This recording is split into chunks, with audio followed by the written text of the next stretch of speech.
ملا کو صوفی اچھا کیوں نہیں لگتا؟ ملا کو صوفی اچھا کیوں نہیں لگتا؟ کیونکہ صوفی دیواریں کھڑی نہیں کرتا۔ صوفی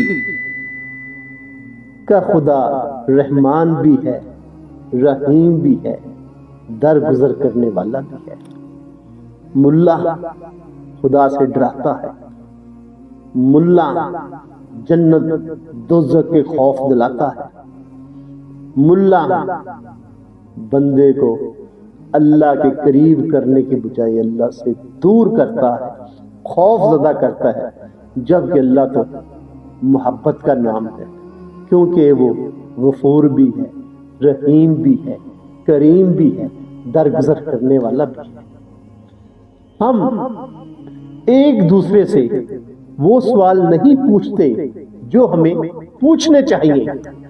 ہم پوچھتے ہیں تمہارا مذہب کیا ہے، تمہارا فرقہ کیا ہے، تم دو پیروں کے درمیان ٹانگیں کتنی کھولتے ہو، تم نماز کیسے پڑھتے ہو، تمہارا مذہب کیا ہے۔ اگر ہم یہی پوچھتے رہے تو یہ کب پوچھیں گے بتاؤ آج کھانا کھایا، بتاؤ کوئی پریشانی تو نہیں، بتاؤ کسی چیز کی ضرورت تو نہیں، بتاؤ میں تمہارے کسی کام آ سکتا ہوں۔ ایک بڑی پیاری کہانی ہے جو آج آپ کو سناتا ہوں کہ ایک شخص نے مولانا روم سے کہا کہ مجھے بڑی چاہت ہے میں اللہ سے ملوں، اللہ کا دیدار کروں، اللہ کو محسوس کروں، میرا جی چاہتا ہے۔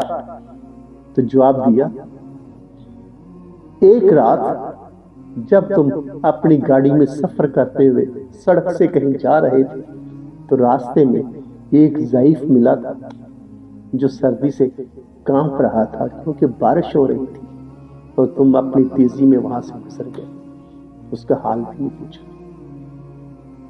وہ تو میں تھا۔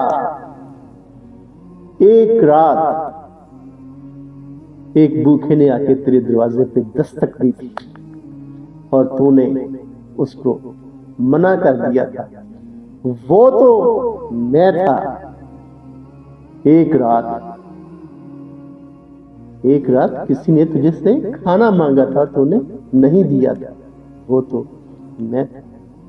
کسی ضرورت مند کی مدد کر، اللہ مل جائے گا۔ پھر تو وہ تو میں تھا۔